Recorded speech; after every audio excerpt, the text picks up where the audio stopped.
جی السلام علیکم ناظرین کرام، جنا کے یوٹیوب چینل کے لیے ایک نیا پروگرام لے کر حاضر خدمت ہیں۔ ناظرین کرام، جیسا کہ آپ جانتے ہیں کہ پاکستان میں توانائی بحران جو ہے وہ ایک عرصے سے شدت اختیار کیے جا رہا تھا، اور اب ہم دیکھتے ہیں کہ جو بجلی کے بل ہیں وہ بھاری بھرکم بل، اس سے عوام بری طرح سے متاثر ہوئی ہے، اور عوام نے اپنے غصے اور اپنے اضطراب کا اظہار کیا ہے۔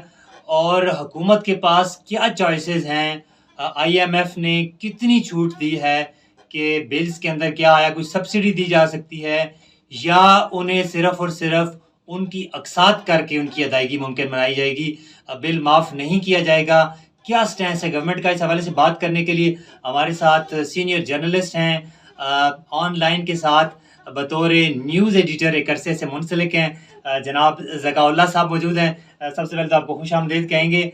جی سر، فرمائیے گا اس پروگرام میں کہ جو ہم بھاری بھرکم بلوں کے اوپر ہم نے رکھا ہے، آپ کیا کہنا چاہیں گے؟ اس میں سب سے پہلا جو مسئلہ ہے نا، وہ یہ ہے کہ ہم نے ڈسٹریبیوشن کمپنی یا وابڈا، اس کو ہم نے انکم ٹیکس ڈپارٹمنٹ بنا دیا ہے۔ ہر بل میں 80% جو اس کا ٹیرف جو ہوتا ہے نا بل، وہ ٹیکسوں پر ہے۔ اب دیکھیں ای ڈی دیکھ لیں، الیکٹریسٹی ڈیوٹی ہے، اس کے بعد آپ دوسرے وہ انکم ٹیکس ہے، پھر اس کے بعد وہ ایکسٹرا ٹیکس ہے، یعنی اتنے ٹیکس ہیں کہ آپ حیران ہو جاتے ہیں۔ یعنی ٹیکسز کے نام ختم ہو گئے ہیں، مزید ٹیکس، مزید ٹیکس۔ ہاں جی، حالانکہ یہ اس کا تو نہیں نا کام کہ وہ کلیکٹ کرے ٹیکسز، اس کا کام تو صرف جو ہے کاسٹ آف الیکٹریسٹی وہ لے اس کے بس۔ لیکن یہ ٹیکسوں نے اتنا بیڑا غرق کر دیا کہ یعنی اگر 20 روپے آپ کو ٹیرف کے دینے پڑتے ہیں تو 80% یہ ٹیکس ہے۔ اور پھر دوسرے نمبر پر یہ ہے کہ جب آپ جاتے ہیں نا کہ جی یہ اتنا بل آ گیا اور آپ جو ہے نا اس کو ہمیں کیا نام ہے اقساط کر کے دوسرا اس کو ریلیف دے، ہمیں ریلیف دیں، ہاں جی، یا اس کو ریمبرس کریں، اتنا پیسہ ہے یہ وہ۔ اچھا، آپ کو تو صرف وہ دیتے ہیں جو کاسٹ آف الیکٹریسٹی ہے، وہ تو دیتے ہیں، ریمبرس کرتے ہیں، اگر وہ بھی آپ کے یونٹ وہاں کچھ اور ہوں اور یہ جو ہے نا جلدی میں کچھ اور لکھا ہے، وہ دوسرا نہیں دیتے یہ۔ اچھا، اب جو ٹیکسز ہوتے ہیں جو 80% جو ہے وہ دے ہی نہیں سکتے، کہتے ہیں یہ تو جی ہمارا کام ہے ہی نہیں، یہ تو انکم ٹیکس ڈپارٹمنٹ دے گا، فلاں دے گا، تو بیچارہ ایک آدمی کہاں جائے، کیسے بھی ریورس کروائے۔ یہ ایک تو ٹیکسز کا معاملہ ذکاء صاحب ہے، دوسری طرف ہم دیکھتے ہیں کہ الیکٹریسٹی تھیفٹ کا معاملہ جو ہے وہ گمبھیر ہے، کیونکہ جتنا تھیفٹ ہے الٹیمیٹلی اس کا جتنا بوجھ ہے وہ غریب عوام پہ ہی پڑتا ہے، اور پھر مزید ٹیکس کی شکل میں ہمیں ہمارے اوپر در ٹیکس ہمیں بوجھ میں لاد دیا جاتا ہے۔ تو اس حوالے سے فرمائیں کہ گورنمنٹ کو کیا اسٹریٹجی اختیار کری جائے کہ تھیفٹ سے بچا جائے؟ اصل میں اس کا اس کو آپ لنک کریں گورننس سے، اگر آپ کی گڈ گورننس ہے تو پھر جو ہے نا یہ تھیفٹ خود بخود ختم ہو جائے گا۔ یہ اپنا جو پلفریج ہے، پاور پلفریج، جو انتہائی ہائی اسکیل پر ہے، کیونکہ جتنے بھی کارخانے دار ہیں، کسی کے بھی شوگر ملز ہیں، دوسرے تیسرے جتنے سارے، یہ سارے جتنے بھی پولیٹیکل پارٹیز ہیں نا، یہ ان میں بیٹھے ہوئے ہیں سارے، یعنی 95% جو پولیٹیکل پارٹیز میں لیڈرشپ ہے نا، وہ سارے فیکٹری اونرز ہیں، اور وہ ٹکا کر بجلی چوری کرتے ہیں، اور ان کو کوئی پوچھنے والا بھی نہیں ہے، کیونکہ حکومت بھی ان کی محتاج ہوتی ہے، اس لیے کوئی نہیں۔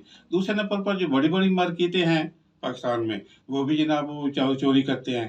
تیسرے نمبر پر آپ گھریلو جو ہے نا بجلی، اس میں کچھ اس محکمہ کا بھی ہاتھ ہے کہ یہ اپنے آپ کو سمجھتے ہیں کہ ہمیں کوئی پوچھنے والا بھی نہیں ہے، اور واقعی کوئی پوچھ ہی نہیں سکتا ہے۔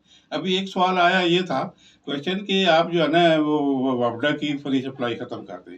اچھا، آپ فری سپلائی ختم کر دیں کہ وہ ایک ایس ڈی او ہے، اچھا وہ اس کے متحد جو میٹر ریڈر ہے وہ اس کے متحد ہے، چھوٹا ملازم ہے وہ۔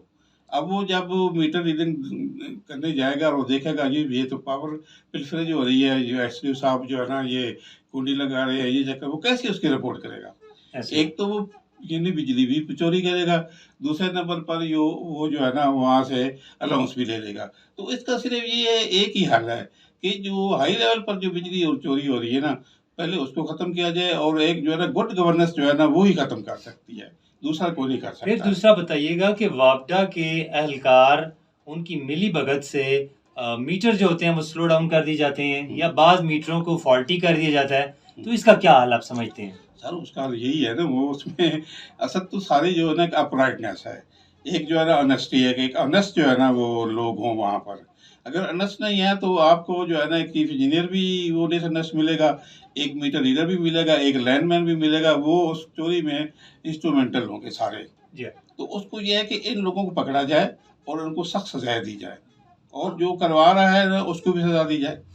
زکا صاحب، اگر ہم حل کی بات کریں، اس سارے معمے، اس انرجی کرائسس کے حل کی بات کریں، تو ایک اہم جو گرین انرجی، سولر انرجی کی بات کی جاتی ہے، لیکن ہم دیکھتے ہیں کہ سولر انرجی میں بھی ابھی جو بڑے بڑے ٹھیکے ہو رہے ہیں اس میں بھی بے ضابطگیاں دیکھنے میں آ رہی ہیں، تو کیا کہیں گے آپ؟ سولر انرجی میں بڑے بڑے اسکینڈل آ رہے ہیں، اور اس میں ہمارے جو نا ٹاپ کلاس کے پولیٹیشینز اور یہاں تک کہ جو ہمارے انتہائی جو ہے نا لوگ ہیں، مقتدر ہستیاں جی، وہ اس میں ملوث ہیں. تو اس کا ایک حل ہے کہ وہ ہائیڈل پاور ہے. ہائیڈل پاور میں یہ ہے کہ آپ انہوں نے بننے نہیں دیے آئی پی پیز کے ساتھ، ہمارے سیاستدانوں نے معاہدہ کر کے. جی ایک تو وہ جو آئی پی پیز کے لوگ تھے پاکستانی، لیکن انہوں نے شو کیا جی یہ جو آئی پی پیز ہے نا یہ تو غیر ملکیوں کے ان کی ہیں، اور ہم کیا کر سکتے ہیں. اس لیے ان کا وہ سارا جو اگریمنٹ ہوا ہے وہ پھر انہوں نے کہا جی ان کو پیمنٹ بجائے پاکستانی کرنسی کے ڈالروں میں دی جائے.